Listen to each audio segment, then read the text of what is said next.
വിമർശനങ്ങൾ ജനാധിപത്യത്തിന്റെ ആത്മാവെന്ന് പ്രധാനമന്ത്രി നരേന്ദ്രമോദി. മോദി എന്ന പേരല്ല, ഇന്ത്യൻ ജനതയാണ് കരുത്ത്. സർക്കാരിന്റെ ക്ഷേമ പ്രവർത്തനങ്ങൾ അർഹരിലേക്ക് എത്തിക്കാൻ കഴിഞ്ഞു. US പ്രസിഡന്റ് ഡൊണാൾഡ് ട്രംപ് അസാമാന്യ ധീരനെന്നും വാഴ്ത്തൽ. പ്രതികരണം അമേരിക്കൻ ബ്രോഡ്കാസ്റ്റർ ലെക്സ് ഫിറ്റ്മാനൊപ്പമുള്ള അഭിമുഖത്തിൽ.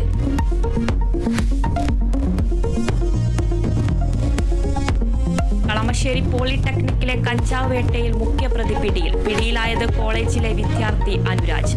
കഞ്ചാവ് എത്തിച്ചത് അനുരാജിന്റെ നേതൃത്വത്തിലെന്ന് പോലീസ്. കോട്ടയം പൂഞ്ഞാറിൽ 6 ഗ്രാം കഞ്ചാവുമായി 10ാം ക്ലാസ് വിദ്യാർത്ഥി പിടിയിൽ.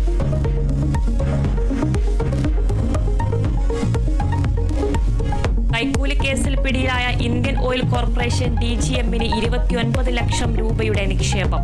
വീട്ടിൽ നിന്നും നിക്ഷേപത്തിന്റെ രേഖകൾ വിജിലൻസ് കണ്ടെത്തി. അലക്സ് മാത്യുവിന്റെ വീട്ടിൽ മദ്യക്കുപ്പികളും. അലക്സ് മാത്യുവിനെ സസ്പെൻഡ് ചെയ്ത് IOC. ഈ മാസം 29 വരെ അലക്സ് മാത്യുവിനെ റിമാൻഡ് ചെയ്ത് വിജിലൻസ് കോടതി.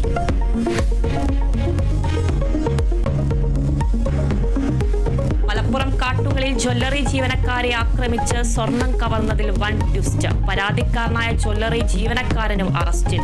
തിരൂർക്കാട് സ്വദേശി സിവേഷ്, സഹോദരൻ ബെൻസ് എന്നിവരാണ് പിടിയിലായത്. കവർച്ച ആസൂത്രണം ചെയ്തത് ജ്വല്ലറിയിൽ 3 മാസമായി ജോലി ചെയ്ത സിവേഷ്.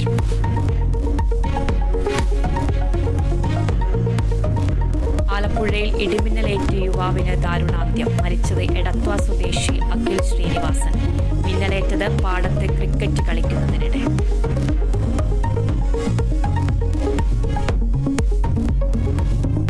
ഇടുക്കി ഗ്രാമ്പിയിൽ ജനവാസ മേഖലയിൽ ഇറങ്ങിയ കടുവയ്ക്കായുള്ള ഇന്നത്തെ തിരച്ചിൽ അവസാനിപ്പിച്ചു. കടുവ കാട്ടിനുള്ളിലേക്ക് കയറിയിട്ടുണ്ടാകാമെന്ന് കോട്ടയം DFO. കടുവയ്ക്കായി പുതിയ കൂടുകൾ സ്ഥാപിച്ചു. ദൗത്യം നാളെയും തുടരും.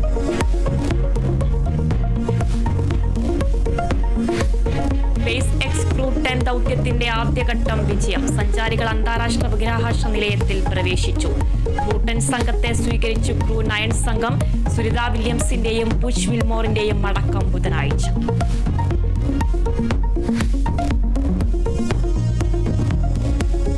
പാകിസ്ഥാനിൽ വീണ്ടും ഭീകരാക്രമണം. പാക് സൈനിക വ്യൂഹം ആക്രമിച്ച് 90 സൈനികരെ വധിച്ചതായി ബലൂച്ച് ലിബറേഷൻ ആർമി. PLA അവകാശവാദം നിഷേധിച്ച പാകിസ്ഥാൻ. 7 സൈനികർ മാത്രമെന്ന് കൊല്ലപ്പെട്ടതെന്ന് പാക് സൈന്യം.